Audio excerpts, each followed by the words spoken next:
Welcome to United States History to 1877. This is Chapter 12, Manifest Destiny. In this lecture, you will learn the following information. 1. Americans believed that their expansion was blessed by God. 2. The belief in divine mission was called manifest destiny.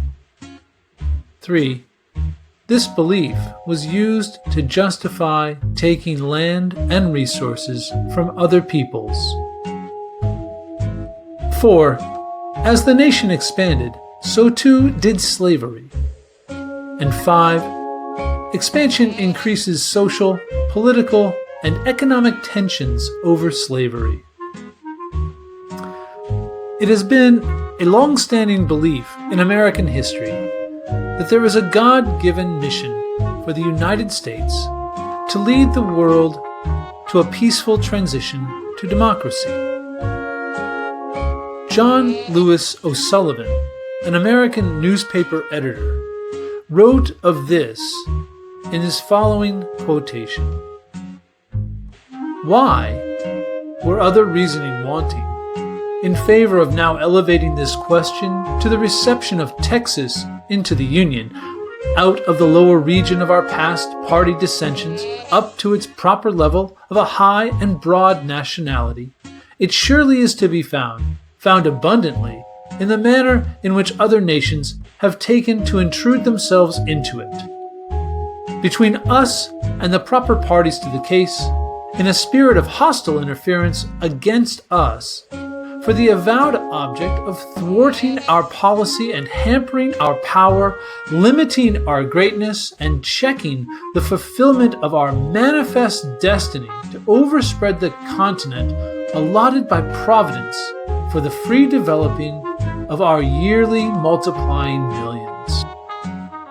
In this very long, aggressive, and inspirational quotation, John Lewis O'Sullivan gives us the name Manifest Destiny to describe the mission given by God to Americans to take over the continent of North America. There is no evidence that this is true, but it influenced many millions of Americans to move west in search of freedom. At the beginning of the quotation, it's important to point out that John Lewis O'Sullivan mentions the reception of Texas, which was part of the expansion of slavery at the time period. He also goes on to mention that other European nations may be trying to interfere in the expansion of the United States as she moves westward. While his writing was long and maybe confusing, his message was widely understood. Americans believed that they needed to expand west, and they justified their westward expansion by claiming it was a mission given to them by God, and that they were a chosen people needing to take from others in order to spread white American civilization. This belief would be disastrous to anyone who was in the way of American expansion. The poet Ralph Waldo Emerson described this political outlook of Americans in an essay he entitled The Young American. Emerson wrote, "In every age of the world, there has been a leading nation, one of a more generous sentiment, whose eminent citizens were willing to stand for the interests of general justice and humanity, at the risk of being called, by the men of the moment, chimerical and fantastic. Which should be the nation but these states? Which should lead that movement, if not New England? Who should lead the leaders but the young American?" In this quote, we see how Emerson sees the new nation as inspirational, ambitious, and courageous, leading the world and expanding civilization, and that no other nation is as ready as this one. This quotation accurately expresses the belief of American exceptionalism, a national characteristic that believes the United States is better than the rest of the world. And this belief has influenced the taking of land and the conquering of other peoples in the name of spreading American civilization. While this call to lead was inspirational, it was also not a claim to establish a new American empire. Ralph Waldo Emerson and others believed that the United States led best by example and not by conquest. A young Abraham Lincoln summed up this belief that the United States was better to lead by benevolent or generous example rather than by conquest in a speech he gave as a young congressman on the floor of the United States House of Representatives. Lincoln said of the young American, "He owns a large part of the world by right of possessing it, and all the rest by right of wanting it, and intends to have it. Young America had a pleasing hope, a fond desire, a longing after territory. He has a great passion, a perfect rage for the new, particularly new men for office. And the new earth mentioned in the Revelations, in which, being no more sea, there must be about 3 times as much land as in the present. He is a great friend of humanity, and his desire for land is not selfish, but merely an impulse to extend the area of freedom. He is very anxious to fight for the liberation of enslaved nations and colonies, provided always they have land. As to those who have no land, and would be glad of help from any quarter, he considers they can afford to wait a few 100 years longer. In knowledge he is particularly rich. He knows all that can be possibly known, inclines to believe in inspirational trappings, and is the unquestioned inventor of manifest destiny." In this quotation, we see Abraham Lincoln being sarcastic about the real motives that underlie manifest destiny. It was obvious to many at the time that this idea of a divine mission was just an excuse to take without paying from those that had and stood in the way of expansion for the United States. Abraham Lincoln, like many others, including Ralph Waldo Emerson and Henry David Thoreau, understood that America would often mask her intentions through divine inspiration or nationalism or patriotism, when in fact in many ways it was merely greed, power, and race that spread across North America. Despite these voices and viewpoints, as many Americans moved west, they battled Native Americans and other nations for territory and resources. As they moved, they expanded slavery, moving the nation closer to civil war. Slavery expanded with the addition of Missouri as a slave state. Newspapers encouraged people to move west, but that required Indian removal. Indian removal depended upon the belief in manifest destiny and a strong racist outlook that placed whites above all others. Western settlers usually migrated as families. Women were still expected to raise children and manage the home on the frontier. Wives were often in short supply on the frontier, which naturally gave women more power in their household. In Texas, the debate over slavery moved the territory towards independence from Mexico. As more Southerners moved into the territory, they wanted a separate republic for slavery, English, and the Protestant religion that they brought with them.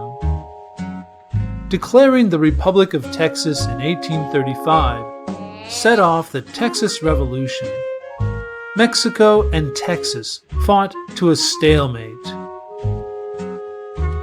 In a moment that was celebrated in the United States as well as Texas, Americans joined the Texas independence movement, fighting to their death at the Alamo. It's important to remember that these American heroes were in fact fighting to expand slavery into Texas.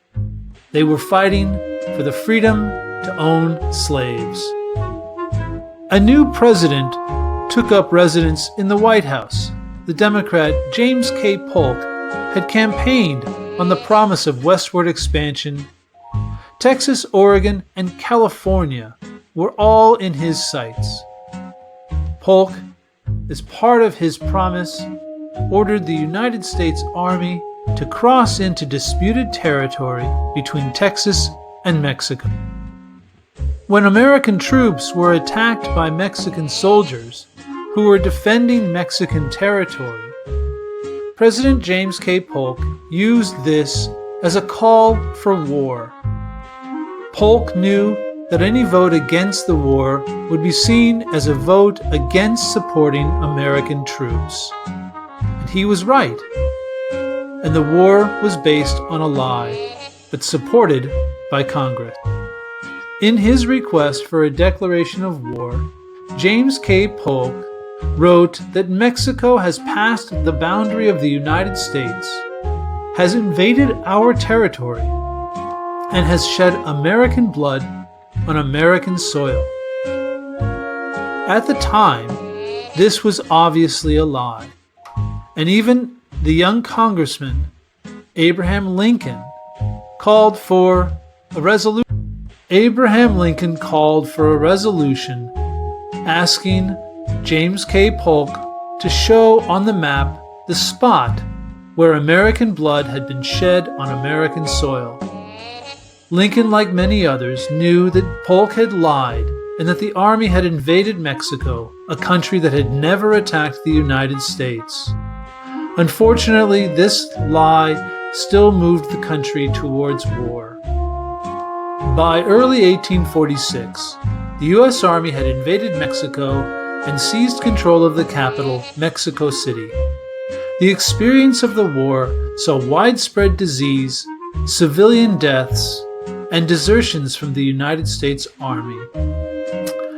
The war ended with the Treaty of Guadalupe Hidalgo in 1848, giving the United States control of what would become California, Utah, Nevada, Arizona, New Mexico, Colorado, and Wyoming. In return, the United States gave Mexico $15 million, but Mexico had no choice but to accept the money. Still, the U.S. claimed not to be a conqueror, even though it was obvious to all. More importantly, the Mexican War made the slavery question and the Civil War more dangerous and unavoidable.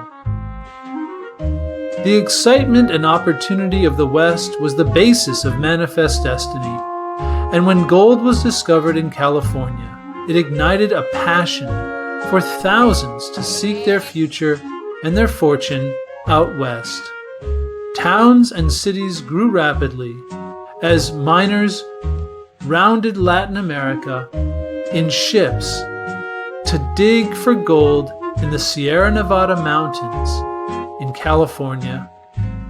San Francisco, whose population exploded from 500 people in 1848 to 50,000 people just 5 years later in 1853, is a good example of a boom town. By the end of the 1850s, Chinese and Mexicans made up 1/3 of the mining population in California. Debates over expansion, economics, and manifest destiny exposed the weaknesses of the American system. With greater territory came greater diversity, and debates over immigration, citizenship, and national identity became caught up in questions of race and white supremacy. New methods of transportation and communication, such as the railroad and the telegraph, along with the rise of the market economy and the growing American frontier, forced Americans to think more about national identity and to confront difficult questions regarding the spread of slavery and what citizenship truly meant to them. In this video, we learned the following information. 1. Americans believed that their expansion was blessed by God. 2. The belief in divine mission was called manifest destiny. 3. This belief was used to justify taking land and resources from other people. And 4. As the nation expanded, so too did slavery. And 5. Expansion increased social, political, and economic tensions over slavery. This has been United States History to 1877, Chapter 12, Manifest Destiny, created with work from the American Yop, an open-source U.S. history textbook published by Stanford University, edited by Joseph Locke and Ben Wright, with comments and narration by myself, Tyler Rust, for History Dojo.